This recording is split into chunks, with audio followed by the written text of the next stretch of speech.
Better thinking, faster decisions, bigger ROI. This is the Finding 12 Minutes podcast. The idea is simple. If you can find 12 minutes of efficiency in your day, you will gain an hour every week, and that changes how we work. Each episode is focused on practical ways to use AI, technology, and smarter strategies to help you move faster, think clearer, and get more done with less effort. So let's find your 12 minutes.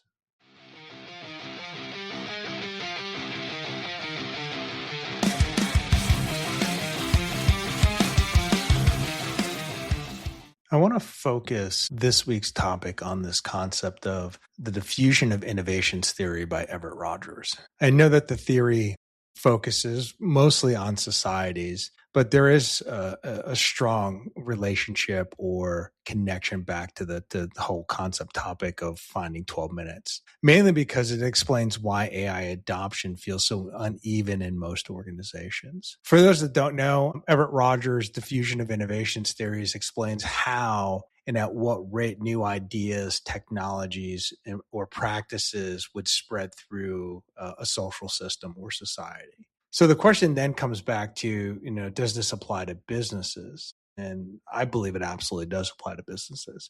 In many ways, organizations and companies are just simply smaller versions of societies. The same adoption patterns show up whether you're talking about smartphones or cloud computing, CRM systems, and more recently, we talk about generative AI and AI and as a whole. So the core premise here is that most organizations assume people resist AI because of the technology or resist innovation because of the technology. But in reality, they're experiencing very predictable human behavior patterns that Rogers described many decades ago. This theory focuses on the typical adoption curve, which has 5 groups. I've seen some that have 4.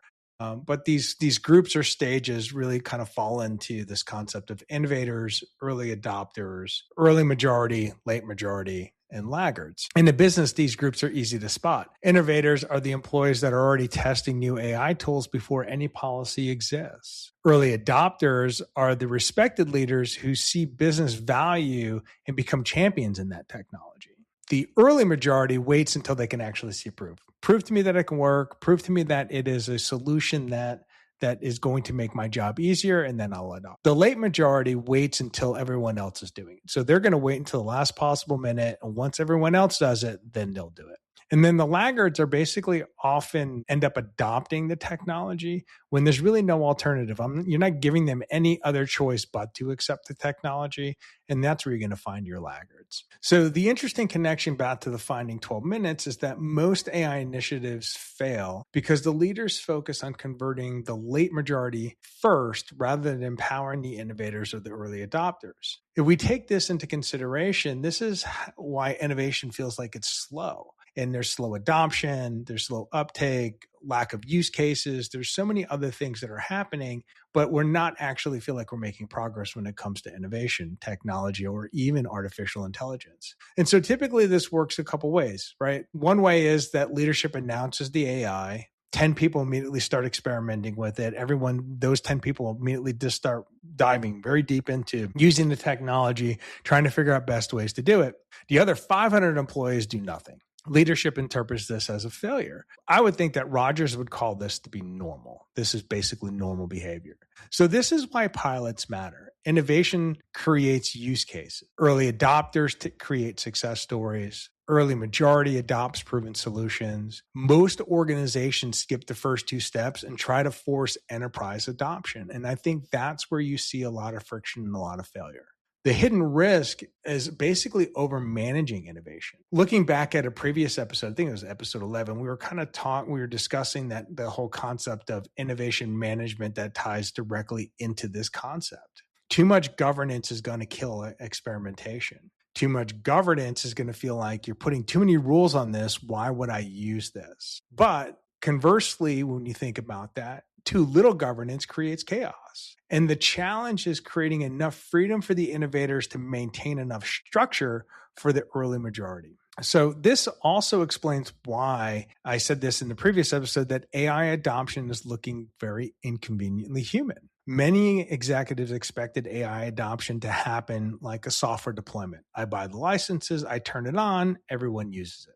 It magically fixes my utilization. It magically allows me not to hire more people. It magically allows me to kind of produce all this work, and everyone is using it. Instead, the AI adoption behaves like every other innovation in history because people have to change their behavior, and it's not just the technology. And I think that's one of the biggest things that we need to focus on is that the technology is the technology, but the people haven't really changed, and we need to kind of focus on that. So again, the adoption goes directly back to this whole concept and role of leadership. Leaders should not focus on trying to convince everyone. They should focus on identifying who are the innovators. They're easily identifiable in the organization.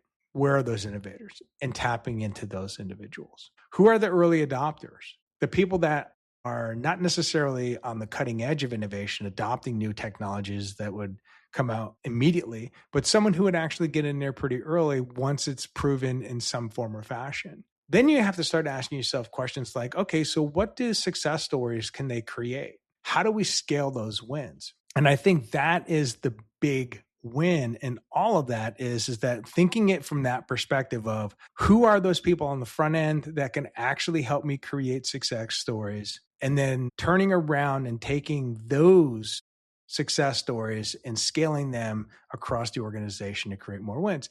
That's how innovations diffuse. Right. So when we kind of demystify it and it's not as scary anymore, and we can prove it to people that it works, what you're going to find is that the other people within the adoption curve start getting on board. So that sounds all great and dandy, but I think there is a downside to this theory, and not everything fits nicely and works the way we'd expect it to work. There are some limitations when we apply this to business. So the theory in and of itself, right, is really kind of focused on societies or social norms. So organizations can mandate adoption. Typically within societies, they generally cannot mandate adoption. So they can launch new technologies, they can do things, and society as a whole can say, nope, don't want to do it. There's really no downside. Within an organization, you could pretty much dictate, like, we're using this software to run the business. You don't want to use the software, you don't like to use the software, well, then you don't have to work here. So organizations have the ability to force adoption in a lot of ways where societies cannot. So, that is probably one of the key limitations to this theory and connecting it to business. But I don't think it's necessarily a showstopper, in my opinion.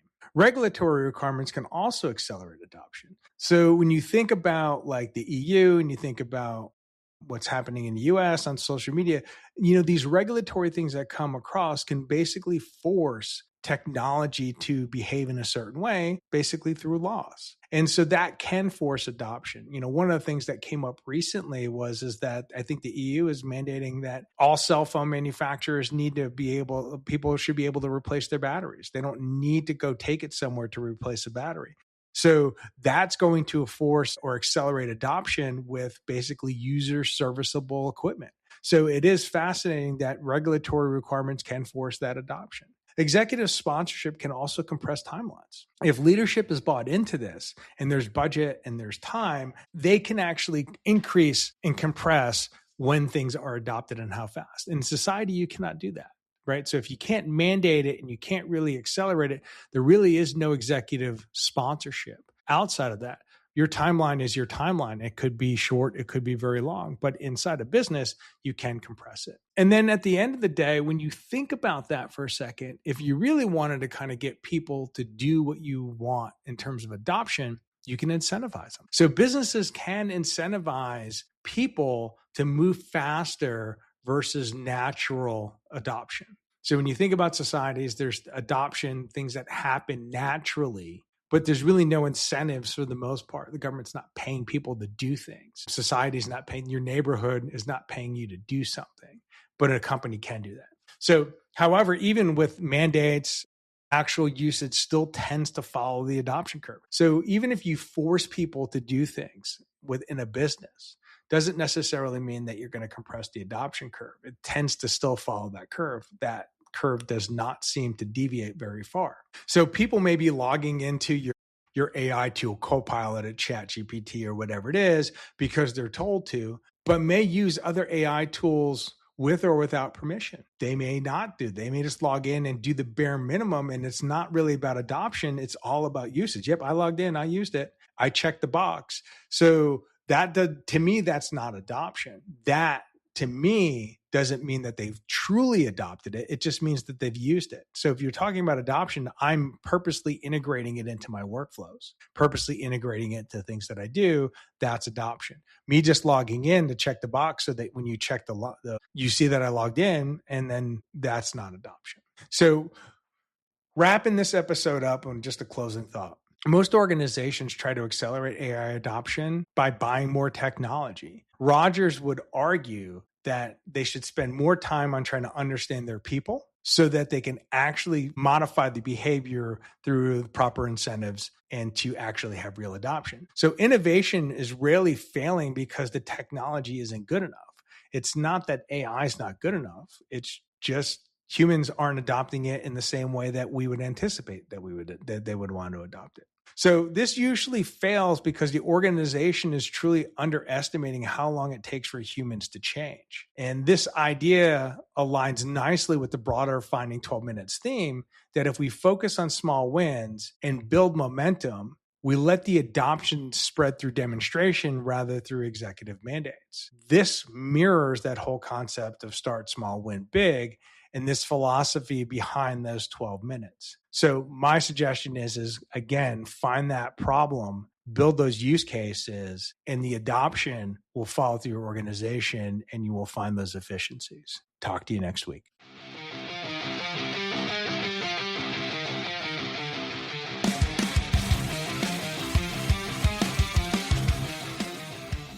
And that's your 12 minutes. If you found value in this, share it with someone who needs to work smarter, not harder. And remember, small efficiencies compound. Find 12 minutes a day and the results take care of themselves. I'll see you in the next episode.